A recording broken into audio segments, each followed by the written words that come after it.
Indian Secular Front West Bengal state কমিটির পক্ষ থেকে বিশেষ বার্তা। বর্তমান সময়ে একদিকে কেন্দ্রের ফ্যাসিস্ট সরকার, ঠিক সাথে সাথে আমাদের রাজ্যের আপাতমস্তক দুর্নীতিগ্রস্ত যে সরকার চলছে, এর বিরুদ্ধে পশ্চিমবাংলার মানুষ পরিত্রাণ পেতে চাইছে। রাজ্যের বিভিন্ন প্রান্ত থেকে প্রতিনিয়ত ইন্ডিয়ান সেকুলার ফ্রন্টের রাজ্য অফিস থেকে শুরু করে বিভিন্ন নেতৃত্বের সাথে যোগাযোগ করছে যে দলের অংশগ্রহণ করার জন্য, দলের সাথে যুক্ত হওয়ার জন্য, এবং সে কথা মাথায় রেখে এবং আমাদের দলের পুনর্গঠনের কথা চিন্তা ভাবনা করে আমরা আর আপকামিং অ্যাসেম্বলি ইলেকশনের কথা মাথায় রেখে, অর্থাৎ 2026-এর বিধানসভা নির্বাচনের কথা মাথায় রেখে যে কিভাবে তৃণমূল কংগ্রেস এবং বিজেপিকে পরাস্ত করা যায়। কারণ ইন্ডিয়ান সেকুলার ফ্রন্ট মনে করে রাজনৈতিক প্রথম প্রতিপক্ষ হচ্ছে বিজেপি, তার সাথে সাথে তৃণমূল কংগ্রেসও আমাদের সাথে রাজনৈতিক প্রতিপক্ষ। সুতরাং এই দুই অপশক্তিকে গণতান্ত্রিক প্রক্রিয়াতে বিসর্জন দিতে হবে। তাই বিসর্জন দিতে গেলে রাজনৈতিক ক্ষমতা অর্জন করতে হবে। তো রাজনৈতিক ক্ষমতা অর্জন করার মূল উৎস হচ্ছে বুথ। সেই বুথকে শক্তিশালী করার জন্য, বুথ কমিটি তৈরি করার জন্য, সেই বুথের মানুষকে ঐক্যবদ্ধ করার জন্য আমরা পার্টির পুনর্গঠন প্রক্রিয়া শুরু করতে চলেছি। সেই লক্ষ্যে ইন্ডিয়ান সেকুলার ফ্রন্টের স্টেট কমিটি বিভিন্ন আলোচনা, একাধিক আলোচনার পরিপ্রেক্ষিতে আজকে আমরা রাজ্যের বিভিন্ন জেলার বিভিন্ন বিধানসভার অবজারভারদের নাম ঘোষণা করছি। এই অবজারভারদের মাধ্যমে আমরা বুথের স্তর থেকে শুরু করে বিধানসভা স্তর পর্যন্ত পার্টির পুনর্গঠনের কাজ আমরা করব। যে পুনর্গঠনের মাধ্যমে 2026-এ বিধানসভা নির্বাচনে আমরা গণতন্ত্রকে রক্ষার লড়াই, বিজেপি এবং তৃণমূলকে হারানোর লক্ষ্যে আমরা ঝাঁপিয়ে পড়ব। আমরা এখন রাজ্যের বিভিন্ন জেলার যে অবজারভার যারা আছেন তাদের নাম ঘোষণা করব। ইন্ডিয়ান সেকুলার ফ্রন্টের পক্ষ থেকে যে সমস্ত দায়িত্বশীল মানুষদের হাতে অবজারভারের দায়িত্ব বা পর্যবেক্ষকের দায়িত্ব আমরা অর্পণ করেছি, প্রাথমিক পর্যায়ে অর্থাৎ যারা দায়িত্ব নিয়ে এই কাজটি সম্পূর্ণ করবেন, প্রথম পর্যায়ের ঘোষণা আজকে আমরা করছি। খুবই তাড়াতাড়ি আমরা দ্বিতীয় পর্যায়ের বিধানসভার নাম, বিধানসভার নম্বর এবং সাথে সাথে কারা পর্যবেক্ষকের দায়িত্ব পালন করছেন সেটাও আমরা ঘোষণা করব। আমরা প্রথম পর্যায়ের আজকে ঘোষণা করছি। কুচবিহার জেলার কুচবিহার দক্ষিণ বিধানসভার পর্যবেক্ষক হিসাবে আমরা মোহাম্মদ শাহিনুর হক ও বাপি আলমকে দায়িত্ব দিয়েছি। আলিপুরদুয়ার জেলার কালচিনি বিধানসভাতে আমরা রাকেশ তামাং, ফারিজুল ইসলাম দায়িত্ব দিয়েছি। জলপাইগুড়ি জেলাতে নাগরাকাটা বিধানসভার রাজচিক বড়াইককে আমরা দায়িত্ব তুলে দিচ্ছি।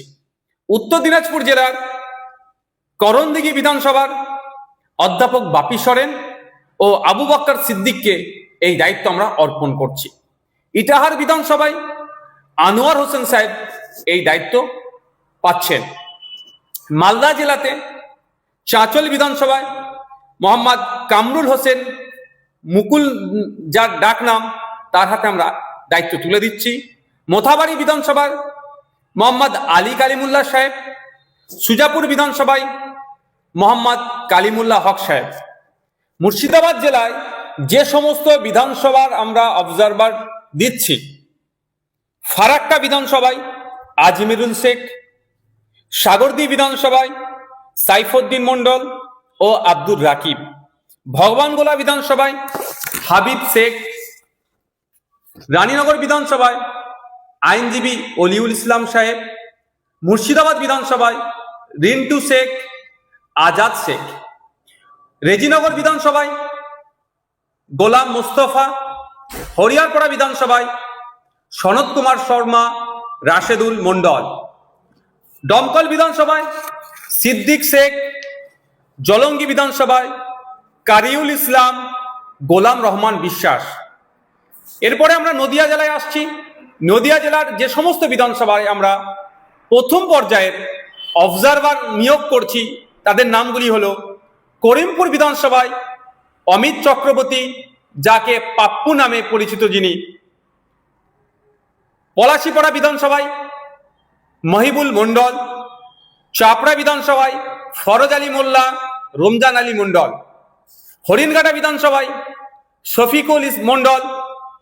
এরপরে আমরা আসছি উত্তর 24 পরগনা জেলার বাগদা বিধানসভায় বাকিবিল্লা মণ্ডল; বনগাঁ উত্তর বিধানসভায় রানা মুখার্জি; বাদুরিয়া বিধানসভায় মোহাম্মদ কুতুবুদ্দিন ফাতেহি; হাবড়া বিধানসভায় সাবির আলী মণ্ডল; অশোকনগর বিধানসভায় তাপস ব্যানার্জি; আমডাঙ্গা বিধানসভায় বিশ্বজিৎ মাইতি; মধ্যমগ্রাম বিধানসভায় আইনজীবী মোহাম্মদ জামির হোসেন; দেগঙ্গা বিধানসভায় শামসুর আলী মল্লিক; হাড়োয়া বিধানসভায় আইনজীবী পিয়ারুল ইসলাম সাহেব; সন্দেশখালী বিধানসভায় আইনজীবী পৃথিরাজ বিশ্বাস ও মফিজুল মোল্লা সাহেব; বসিরহাট উত্তর বিধানসভায় মোহাম্মদ মুসা কালিমুল্লাহ।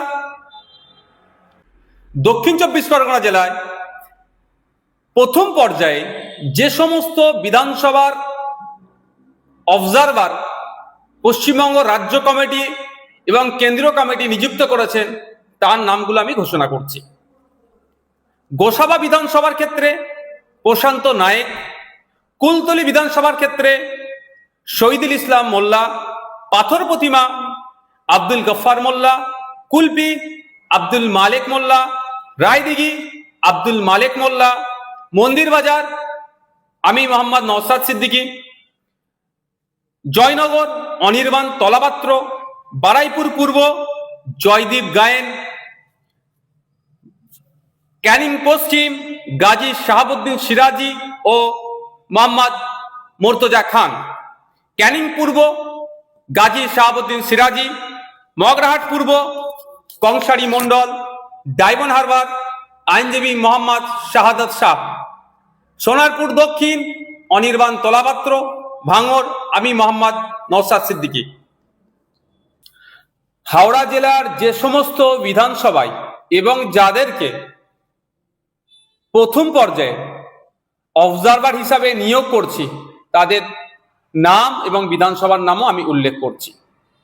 হাওড়া মধ্য বিধানসভায় নাসির খান; হাওড়া দক্ষিণ আইনজীবী শাহজাদা পারভেজ ও শেখ আব্দুল রাকিব; সাঁকরাইল শেখ নাজিম; পাঁচলা মুজিবুর রহমান; উলুবেড়িয়া পূর্ব নাসিরউদ্দিন মণ্ডল; উলুবেড়িয়া উত্তর শেখ মোহাম্মদ ইকবাল; উলুবেড়িয়া দক্ষিণ আফতাব উদ্দিন মোল্লা; শ্যামপুর শেখ কামাল উদ্দিন; বাগনান তুষারেফ মল্লিক ডাকনাম মুজিবর; আমতা আমাদের নাসিরউদ্দিন মীর; জগৎবল্লভপুর নাসিরউদ্দিন মীর; ডোমজুর আইনজীবী শেখ সাবির আহমেদ।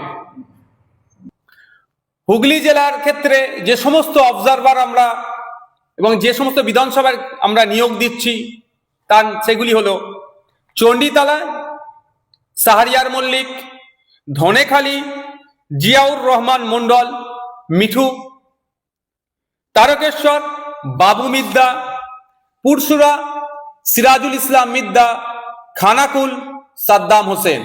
এছাড়াও পূর্ব মেদিনীপুরে যে সমস্ত বিধানসভার ক্ষেত্রে আমরা নিয়োগ দিচ্ছি অবজারভার: পাঁশকুড়া পশ্চিম শেখ আকবর আলী, তার সাথে শেখ শামসুর আলম; ময়না বিধানসভায় আমিনুল ইসলাম; নন্দকুমার বিধানসভায় শেখ সিরাজ আলী; হলদিয়া বিধানসভায় শেখ আতিয়ার রহমান ও নাসির আলী; নন্দীগ্রাম বিধানসভায় মৌলানা সবে মিরাজ খান ও কালু মল্লিক। ঝাড়গ্রাম বিধানসভার ক্ষেত্রে আমরা ঝাড়গ্রাম বিধানসভাতে সুভাষ হেমব্রম ও বিনপুর বিধানসভায় অধ্যাপক বাপি সরেন; পশ্চিম মেদিনীপুর চন্দ্রকোনাতে লক্ষ্মীকান্ত হাঁসদা; গড়বেতা বিধানসভায় রমজান আলী খান ও মোহন টুডু। শালবনী বিধানসভাতে লক্ষ্মীকান্ত হাসদা। পুরুলিয়া জেলার যে সমস্ত বিধানসভাতে আমরা অবজারভার নিয়োগ করছি, পুরুলিয়া বিধানসভা মোহাম্মদ ওয়ারিস আনসারি, কাশীপুর বিধানসভা আনন্দ পরামানিক, পাড়া বিধানসভা গৌরীশ রায়। বাঁকুড়া জেলার আমরা এই প্রথম পর্যায়ে দুটি বিধানসভায় অবজারভার নিয়োগ করছি। প্রথমটি হলো তালডাংরা বিধানসভা, অবজারভার হিসাবে মোহাম্মদ জুলকার খান। দ্বিতীয়টি হলো বিষ্ণুপুর বিধানসভা, মেহেরুল আলম। পূর্ব বর্ধমানে এই মুহূর্তে আমরা একটি বিধানসভার অবজারভার নিয়োগ করছি। দ্বিতীয় পর্যায়ে আমরা আরো বেশ কয়েকটি বিধানসভায় আমরা আশা করছি অবজারভার নিয়োগ করব দ্রুত।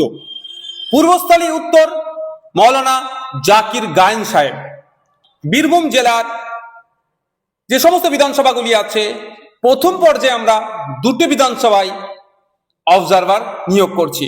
প্রথমটি দুবরাজপুর বিধানসভায় মনিসুর রহমান খান, যিনি অবজারভারের দায়িত্ব পালন করবেন। দ্বিতীয়টি মুরারই বিধানসভা, হজরত আলী নামে যিনি আছেন তিনি অবজারভারের দায়িত্ব গ্রহণ করবেন।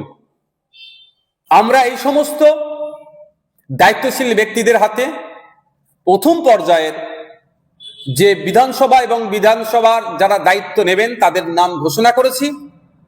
অনেকে অনেক জায়গা থেকে আমাদের সাথে যোগাযোগ করছেন। যারা কর্মী আছে তাদের সমস্যাটা হবে না, যারা নতুন যোগাযোগ করছেন তাদের ক্ষেত্রে বলবো, তাদের উদ্দেশ্যে বলবো যে ইন্ডিয়ান সেকুলার ফ্রন্টের সোশ্যাল মিডিয়াতে যে সমস্ত অফিসিয়াল পেজগুলি আছে আপনারা নিয়মিত সেখানে ফলো করবেন। ওই পেজগুলিতে আমাদের পার্টির যে পক্ষ থেকে যে অবজারভার আমরা নিয়োগ করেছি তাদের ডিটেলস, তাদের কন্ট্যাক্ট নাম্বার, যোগাযোগ নাম্বার আমরা ওখানে আপলোড করে দেব। আপনারা যারা নতুন রাজ্য অফিসে যোগাযোগ না করে অবজারভারদের সাথেও আপনারা যোগাযোগ করতে পারেন। আপনারা যারা পার্টির সাথে যুক্ত হতে পারেন, ওই অবজারভারের নাম্বার বা তার পরিচিতি আমরা আমাদের পার্টির ভেরিফাইড পেজগুলিতে আপলোড করব। ইন্ডিয়ান সেকুলার ফ্রন্ট ওয়েস্ট বেঙ্গল স্টেট কমিটি 26শে জুলাই রাজ্যের বিভিন্ন বিধানসভার অবজারভার ঘোষণা করলেন প্রথম পর্যায়ে। দ্বিতীয় পর্যায়ে আমরা খুবই শীঘ্রই বাকি কোন কোন সিটে অবজারভার আমাদের দেওয়া হচ্ছে সেটাও আমরা ঘোষণা করব। তবে আমরা 2026-এর বিধানসভা নির্বাচনকে পাখির চোখ করে আজকে আমরা 26 তারিখে এটার প্রথম ঘোষণা দিলাম। আমাদের লক্ষ্য উদ্দেশ্য 2021 সালে পার্টির পিরজাদা আব্বাস সিদ্দিকীর হাত ধরে সূচনা হলে সেই সময় মানুষের কাছে সেই ব্যাপকভাবে আমরা পৌঁছাতে পারিনি। যত দিন যাচ্ছে আমাদের পার্টির বিভিন্ন স্তরের কর্মীদের, দায়িত্বশীলদের পারফরমেন্সের বেসিসে সাধারণ মানুষ আমাদেরকে আপন করে নিচ্ছে। তাই আমরা সাধারণ মানুষের ভালোবাসা, দোয়া, আশীর্বাদ দিয়ে 2026-এর বিধানসভা নির্বাচনে গণতন্ত্রকে রক্ষার লড়াইয়ে, গণতান্ত্রিক প্রক্রিয়াতে ঝাঁপিয়ে পড়ব। সাধারণ মানুষের দোয়া, আশীর্বাদ তথা ভোট নিয়ে আমরা ডবল ডিজিটে যাতে পৌঁছাতে পারি তার সর্বোচ্চ চেষ্টা করব।